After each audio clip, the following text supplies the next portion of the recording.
This week on Eye on LC, a Lynchburg College student wins the $319 million Mega Millions jackpot. We have exclusive coverage from the student's dorm and what he plans to do with his winnings.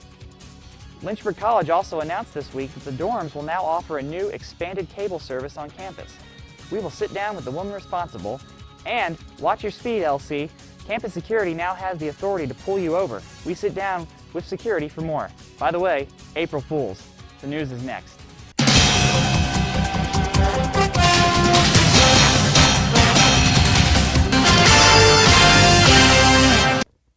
Hi, I'm RJ Burnette. Mandy is off this week. And now on to the real news. On Monday, the Student Activities Board put to rest any and all rumors on who was coming to LC for the spring concert when they revealed in front of a cramped Schule Hall Plaza Monday night. Sparks flew, and it wasn't just from the crowd. Mother Nature seemed excited for the headliner's upcoming performance as the rain held off just long enough for the SAB to make the announcement. Will Stafford and our cameras were rolling when the announcement was made. The concert is going to be Sunday, May 1st at 7 o'clock. Doors are going to open at 6. We put in an offer for Bruno Mars, for Jason Derulo, for Jay Sean, and they all got declined. So in December, actually 2 days after Christmas, we put in an offer for Jason Derulo, and it got accepted. The 2011 concert is Jason Derulo.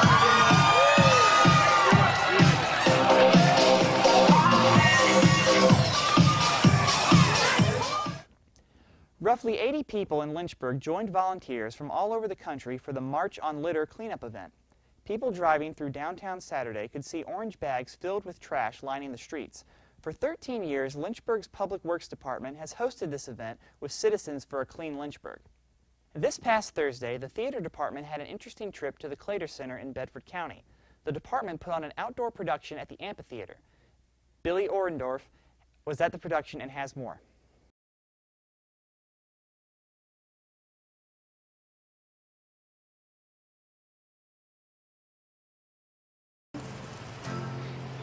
Tis a gift to be simple, tis a gift to be free, tis the gift to come down where we ought to be. And when we find ourselves in the place just right, we'll be in the valley of love and delight. When true simplicity is gained, to bow and to bend we shan't be ashamed. To turn will be our delight, till by turning we come round right. One day the farmer was working in the field when he found a mysterious girl. Tell me, who are you? I'll tell you, if you get me a new dress, the color of all the fish that swim the sea. Well, the farmer ran straight into town and got her the dress.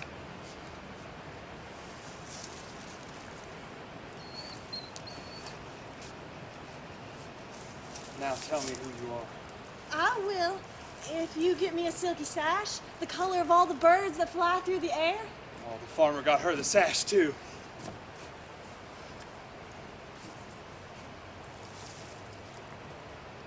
Now marry me, right here and now. Not until you get me ribbons for my hair, the color of all the flowers that bloom in the world.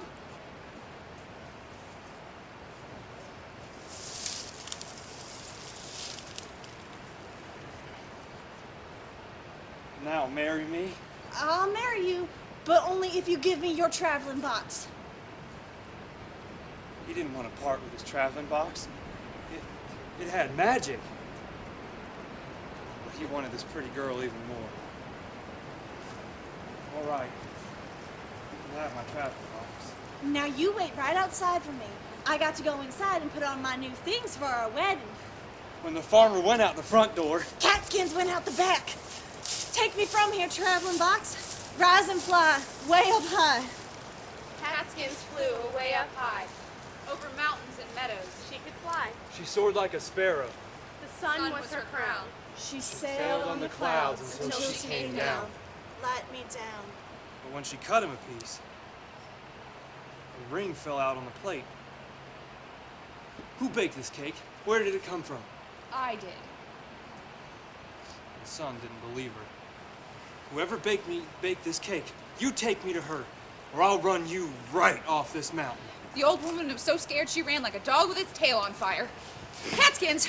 Catskins, the rich boy's coming to meet you. Oh. He knew he'd found her at last. The son asked Catskins to marry. I will. So the rich family made the daughter And her mama. put on old ragged catskin dresses and work in his kitchen for the rest of their days.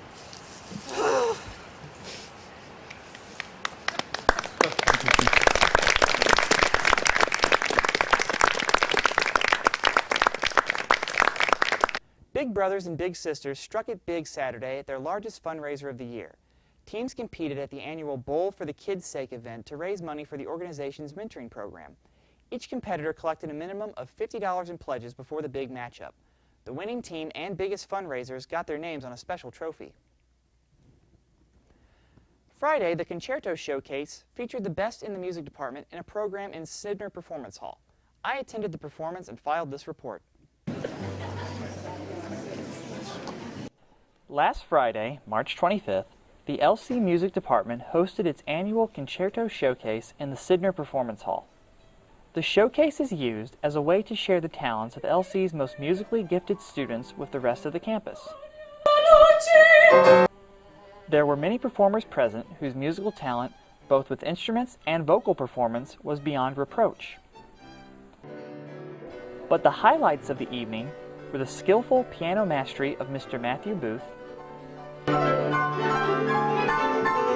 and the virtuoso vocals of Miss Megan Brenneman.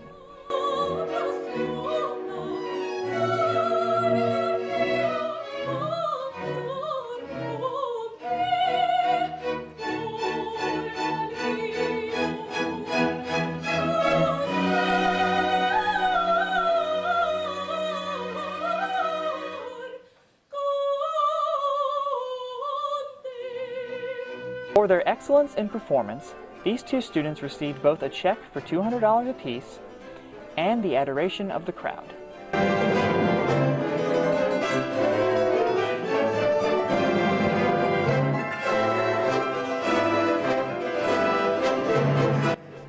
For Eye on LC, I'm RJ Burnette reporting.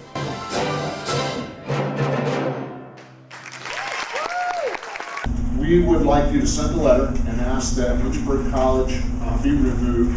Further, if you so choose, we would like the institution to entertain the notion of blocking this particular website from our server. The Student Government Association and the Office of Dean of Students are currently working together to have Lynchburg College's name removed from collegeacb.com.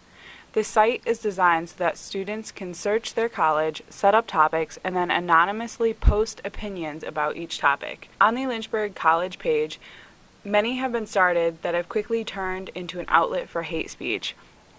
As early as 2 to 3 years ago, Dean of Students John Eccles began hearing from concerned students about the nature of the site. As a result, at the March 23rd Senate meeting, a committee was formed to draft a resolution to President Guerin that would propose that LC's name be removed from the site. If this is not possible, the Senate proposes removing the site from the LC server. Eccles describes this act as, It's a symbolic, it's a value statement that says we value our community and we don't take kindly to threats to our community. Maybe we can't control everything,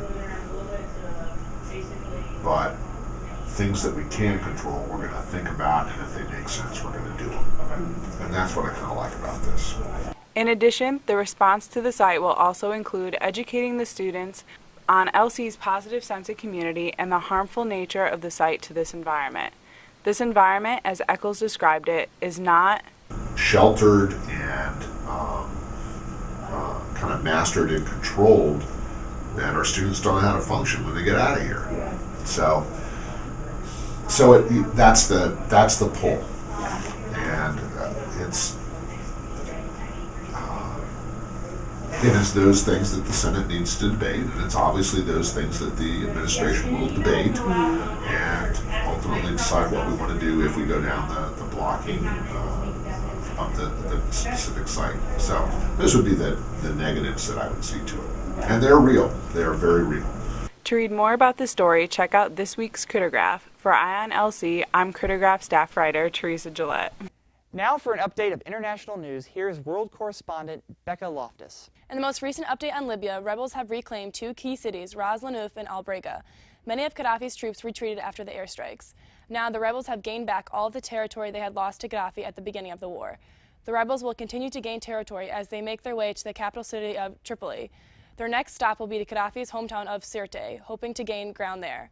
Gaddafi reports that there are civilian casualties from the coalition airstrikes, but U.S. Defense Secretary Robert Gates said he was unaware of airstrikes causing civilian casualties.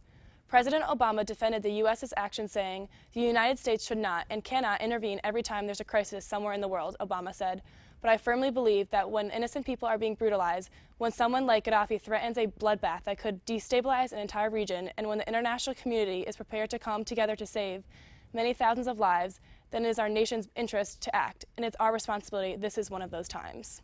In Japan, the 9.0 magnitude earthquake that struck on March 11th is still causing destruction. The nation continues to battle cleaning up from the disaster as well as the nuclear power plant. Radiation levels in pooled water tested in the number 2 nuclear reactor's turbine building at the Fukushima Daiichi power plant are 10 million times normal, a power company official said Sunday. Tokyo Electric says it is rechecking its results for a form of radioactive iodine in water from the number 2 reactor turbine's building. Japan's Nuclear Safety Agency questioned extremely high figures released earlier Sunday. The process to start removing pooled water from the building has been set for late Sunday morning. Hidehiko Nishiyama, an official with Japan's Nuclear Safety Agency, previously told reporters. In quick briefs this week, family, friends, and school leaders celebrated the life of the former principal of Heritage High School, Robert Miller. Hundreds of people attended his funeral at Court Street Baptist Church on Saturday. They remembered him as an avid golfer, a proud father and grandfather, and an educator who touched countless lives. Robert Miller was laid to rest at Forest Hill Burial Park. Afterwards, friends and family had dinner at Heritage High School's cafeteria. Finally, 2 new radio stations hit Lynchburg's airwaves Friday. Steve FM will replace Sunny FM on 101.7 as it moves to exclusively serve Roanoke. It will play hits from all genres, including the 80s, 90s, and today. There's no DJ, no live morning show, and it's all based around a fictional character named Steve. Steve FM is also available in Roanoke on 106.1 FM. At the same time, a new Top 40 and More station hits the air Friday. 93.7 KHF is the station's name, with studios located in the Bank of the James building downtown.